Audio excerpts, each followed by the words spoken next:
चलिए सीधा प्रश्न के ऊपर चलते हैं। पहला टाइप है कि एक दुकानदार 2 टीवी सेट को एक ही मूल्य पर बेचता है, एक पर उसे 20% लाभ और दूसरे पर 20% की हानि होती है, तो उन दोनों पर कुल मिलाकर कितने % की हानि हुई। तो पहला टाइप है जिसमें दिया हुआ है कि कोई भी दो सामान है, कोई भी दो वस्तु यदि इक्वल मूल्य पर बेची जाए, इक्वल उसका सेलिंग प्राइस हो, ध्यान रखना, और उसका प्रॉफिट परसेंट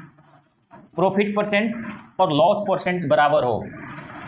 इसमें दिया हुआ है कि लाभ % और हानि % क्या दिया हुआ है, 20% दिया हुआ है।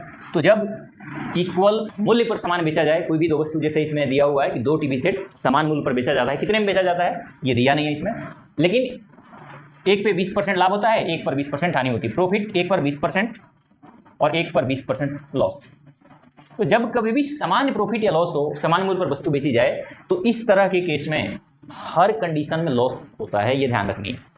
क्या होता है कि जब कभी दो वस्तु समान मूल्य पर बेची जाए और उनका प्रॉफिट % एक पर और दूसरे पर लॉस % इक्वल हो, तो उस केस में हमेशा आपको हानि होगी। अब हानि कितनी होगी, लॉस % कैसे निकलेगा, तो इसको ध्यान रखना।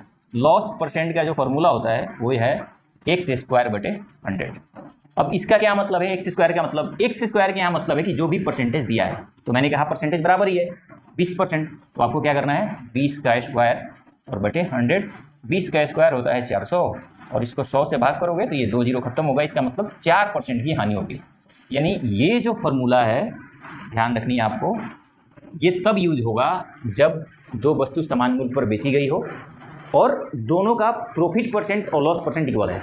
एक को 10% लाभ तो दूसरे पर 10% हानि पर बेची जाए, यानी लॉस % और प्रॉफिट % दोनों इक्वल हो, तो आप इस फॉर्मूला का यूज करके, और इस फॉर्मूला में एक और खास बात है कि इस तरह के केस में हमेशा लॉस होता है जब कभी प्रॉफिट % और लॉस % इक्वल दिया हो।